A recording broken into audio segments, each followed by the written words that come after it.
Insomniacs Anonymous presents the creepiest true stories collected from the darkest corners of the web. Listener discretion is advised. The Figure in the Shadows. A long while back, while I was still a teen and living with my parents, I wanted to listen to some music, but it was quite late. I went downstairs to the garage and decided to listen to music in my car. After a while, it was quiet, as I was deciding which CD to play next, when I heard what sounded like leaves crunching outside. I looked in my rearview mirror and saw a figure coming up the driveway.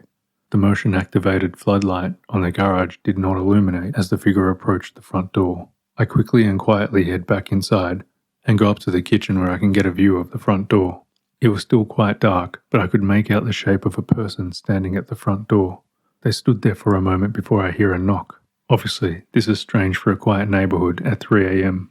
I reach for my phone and dial the police, but after waiting for another minute, that felt like an eternity, the person turned around and walked back down the driveway and into the street, being careful to avoid the only street light.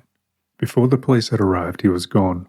They started to search the area, but found no one. One officer came to ask questions and get a description, but it was so dark I couldn't make out anything useful.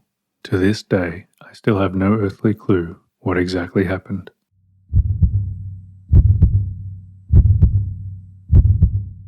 You don't live there. It was about 1 a.m. My dog rang her bell and I begrudgingly got up to take her outside. When she wants to pee in the middle of the night, I don't take her very far, just in our side yard. I took a flashlight with me in case she decided to poop so I could pick it up. I'm standing there waiting for her to do her thing. She's doing her typical doggy poop walk in circles. Then, all of a sudden, my dog gets spooked and whips around. Out of the corner of my eye, I see this chick just standing there. I didn't see her walk up. I didn't hear her walk up. I just see her standing there, super still. Based on her position, she had have to have come from between my house and my neighbor's house, which is odd because behind our house backs up to a greenbelt. A greenbelt is unincorporated land, zoned never to have anything built on it. For example, land backing up to the edge of a forest. It's probably 40 degrees outside, and this lady, about 20, is in super short shorts and a t-shirt. I looked at her, told her she scared me, and she mumbled something like, "Nice night, what are you up to?" Standing there holding the leash with my dog, I said, "I'm walking my dog." Then she said, Cool. Do you know how to get into my house?" I locked myself out. Now, being the good American I am, I know my neighbors, and this wasn't my neighbor. My neighbor is a 30-year-old female. She hangs out with my wife, so I know her really well. So I asked her, "That house?" pointing directly at my neighbor's house. She nodded. I said, "You don't live there. I know who lives there." She just scoffed and wandered her way into my backyard. I followed her and said, "What the hell are you doing?" She then took off running, scaled my fence, which, item of note, isn't an easy fence to scale. It's a deer fence, a see-through fence that goes up 3 feet with a cattle gate. Then the top of the fence is stainless steel wire that runs horizontally. It's a type of thing that if you weren't expecting it, you'd easily trip over. It is extremely hard to see and not very common. Anyway, she scaled the fence and ran away into the green belt. I always have a pocket knife on me and was fortunate enough to have my, unfortunately, useless dog. So I looked around my house, my neighbor's house, for other people, shined my light in the green belt, and nothing. I've got no idea how she wound up back there, what she was doing, what her intentions were, but she scared the ever-living hell out of me.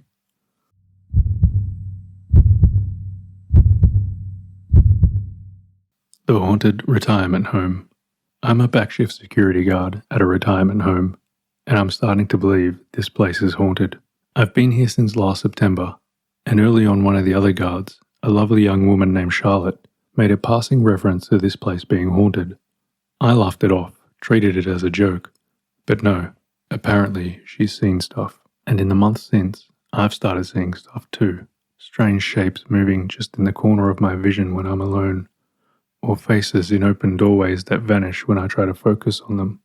I brushed all this off as just sleepiness catching up to me, but A month or two back, we had a resident pass away. His room is right behind where I'm sitting now. The door isn't 5 feet from me, and 2 weeks ago, while I'm alone and reading Reddit to stay awake, I feel someone tap on my left shoulder. Other than me, there's 4 people in this wing. The resident I'm watching, who I'm directly facing and immediately aware of if he leaves his room. Another resident who is senile and has a room in the corner well within my view. Another resident who is wheelchair bound and rarely leaves his room, so I'd know if he'd left.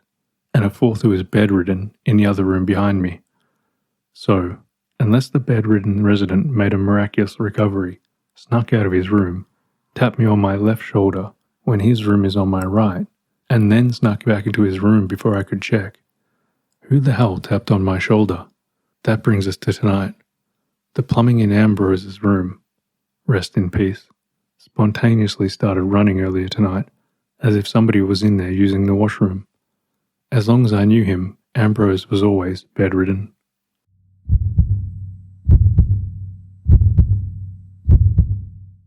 The black van. This happened about 2 months ago. I left the house around 1:30 a.m. and it started off as a normal walk. I wandered around the town till about 2 when I decided to go home. I was walking back the route I came when I noticed a black van meandering down the street. I didn't really pay too much attention to it though at first.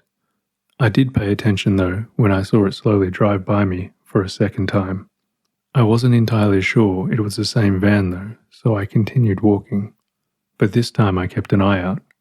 And lo and behold, about 10 minutes later, the same damn black van came down the street again. This time I knew for sure because it didn't have license plates. Now, I was fairly scared, so I picked up the pace a little. When the van came around again, this time it stopped in the middle of the road, a few houses in front of me. I stopped, turned around, and booked it down in the other direction. I made a few turns onto other roads and ran right into somebody's yard. I waited around behind their fence, and that same van came down the street. I assumed that when they couldn't find me, they finally decided to leave, but I waited in that yard for another 20 minutes before I ran back towards my house and practically threw myself through my bedroom window.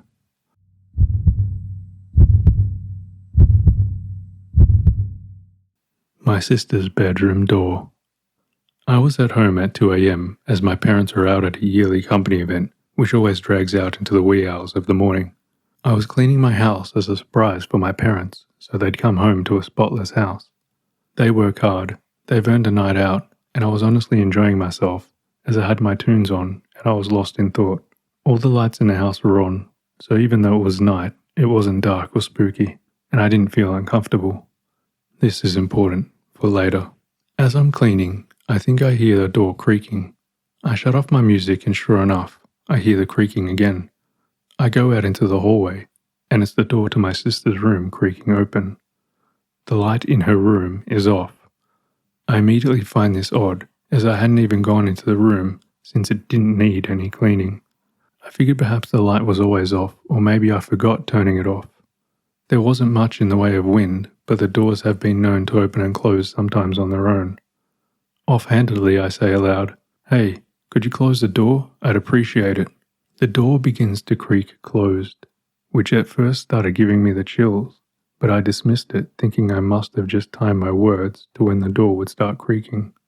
So I added, "Actually, it's cool, just keep it open." I started walking again. It started opening again, creaking ever so slowly. I was starting to get creeped out, so I decided to just walk past it and ignore it, chalk it up to my imagination getting the better of me. I didn't feel like putting my tunes back on as I cleaned. I kept hearing the door creaking again and again, and every time it was just the door to my sister's room. Starting to get tired and almost sure it was just the wind or something, I passed by and saw it open even more than before. It was pitch black inside.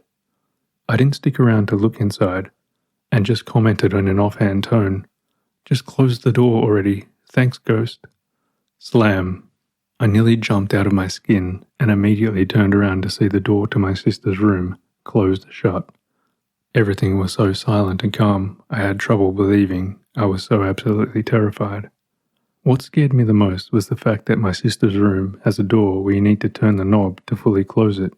That is, unless you slammed it hard enough to bypass the resistance of the metal spring in the knob.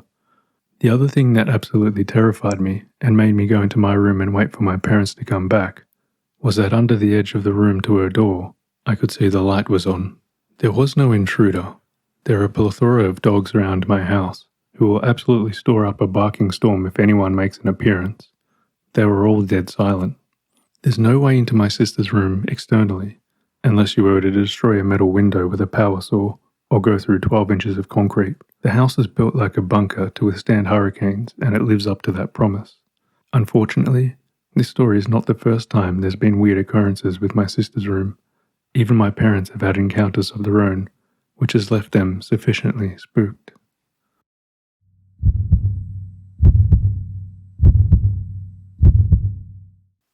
See you in 10 seconds. I was 17 at the time, and I was walking home late from my then boyfriend's apartment. It was about a 30-minute walk, and about 10 minutes from home, I noticed a man walking about 200 meters behind me. We were the only ones walking on that street. No biggie, I wasn't paranoid at the time. But all of a sudden, he's right behind me. He must have power walked or something to catch up to me that fast. I didn't think much of it and figured he'd walk right by, given he'd caught up to me so fast. But boy, was I wrong. If I sped up, so did he. If I slowed down, he did as well. He kept about 3 meters behind me for several minutes. I picked up my phone and called my mum. Thank heavens she was awake. She was waiting for me to come home. Considering how close he was, I wasn't able to tell her I was being followed. I was determined not to show him I was afraid.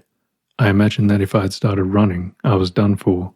He kept following me down the street I lived at, and the thing here is that the streetlights here never worked. I had about a 2-kilometer walk in the darkness.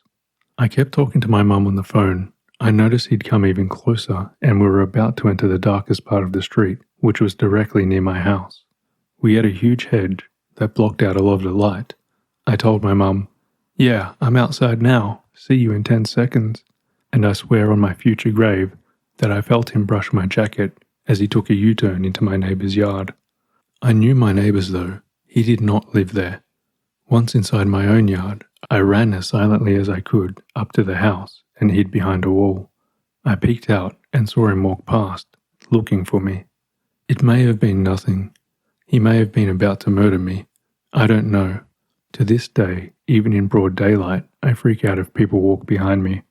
I usually find a lame excuse, like picking up my phone, stopping to search my pockets, or look around for directions to let people go past. I'm shaking even a bit now as I recall this.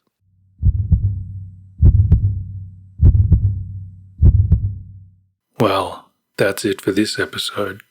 I look forward to your company next time.